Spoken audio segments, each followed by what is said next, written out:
The Korean Peninsula is home to two arch-rivals: the reclusive and impoverished Democratic People's Republic of Korea, also known as North Korea, and the vibrant and economic powerhouse of the Republic of Korea, also known as South Korea. The two countries have been technically at war for 74 years, since the start of the Korean War on June 25, 1950. Since 1953, the two nations have maintained an armistice, yet they have yet to negotiate the war's conclusion. This is primarily because North Korea, deeply rooted in the Communist Manifesto philosophy, has not taken peace seriously because it needs social and economic struggle to establish a classless society. North Korea most likely does not want a classless society, but it needs to struggle to keep its power, as without struggle, it would have no reason not to address the needs of its people. Over the last month, this struggle has taken a unique turn. There was a serious attempt in 2018 and 2019 between North Korea, South Korea, and the United States to seek peace and finally end the war by denuclearizing the peninsula and signing a peace treaty. The ongoing talks resulted in the 2018 Inter-Korean Agreement, aimed at reducing military tensions between all parties on the Korean peninsula. The agreement included provisions to cease conducting military drills near the Demilitarized Zone, or DMZ, and to stop broadcasting propaganda across the border. The détente between the US, North Korea, and South Korea was short-lived and has been eroding since 2021. Dissatisfied with the US and South Korean responses to their peace demands, which they perceived as more of a dictate than a negotiation, the North Koreans resumed missile tests, once again posing a threat to the region. The United States and South Korea resumed exercises and strengthened alliances against North Korea, with Japan and South Korea drawing closer to each other in their common security issues with North Korea. When North Korea launched its first spy satellite in November 2023, South Korea partially abandoned the 2018 treaty. North Korea's neighbors' launch of their own spy satellite in December 2023, atop a US SpaceX Falcon 9, infuriated them and prompted them to cancel the agreement altogether.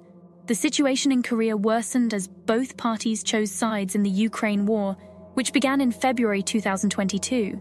North Korea agreed to ship over 1 million artillery shells to Russia and an unspecified number of missiles to use in Ukraine.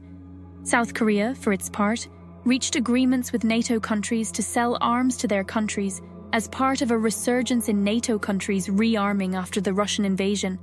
South Korea also deepened its partnership with NATO, becoming an increasingly important partner to the West in general, as well as NATO and the European Union in particular. With the serious escalation of missile and nuclear threats, the use of spy satellites, and the deeper engagement outside of the Korean peninsula due to the Ukraine war, it appears that the conflict has entered a new and bizarre realm of asymmetric warfare in the last month. This new theater was an almost comical version of using balloons against each other, but even the most bizarre aspects of this new chapter can have serious ramifications.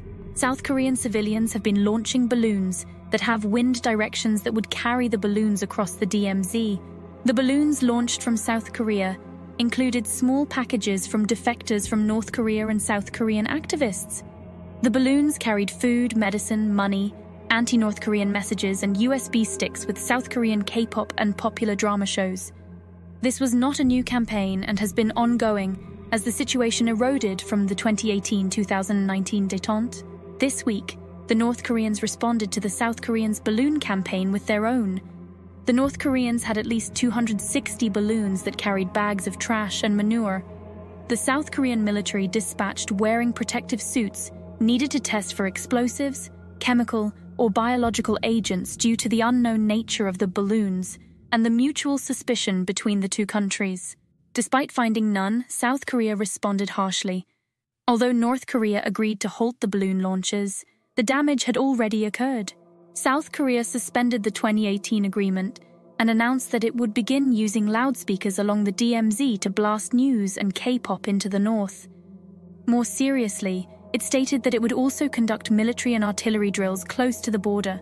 The cancellation of the agreement was less of an issue since North Korea had already publicly announced that it had torn up the agreement. The question is, how will North Korea respond to South Korea? While a war is unlikely, one can expect a response, such as a missile launch or its own artillery drills.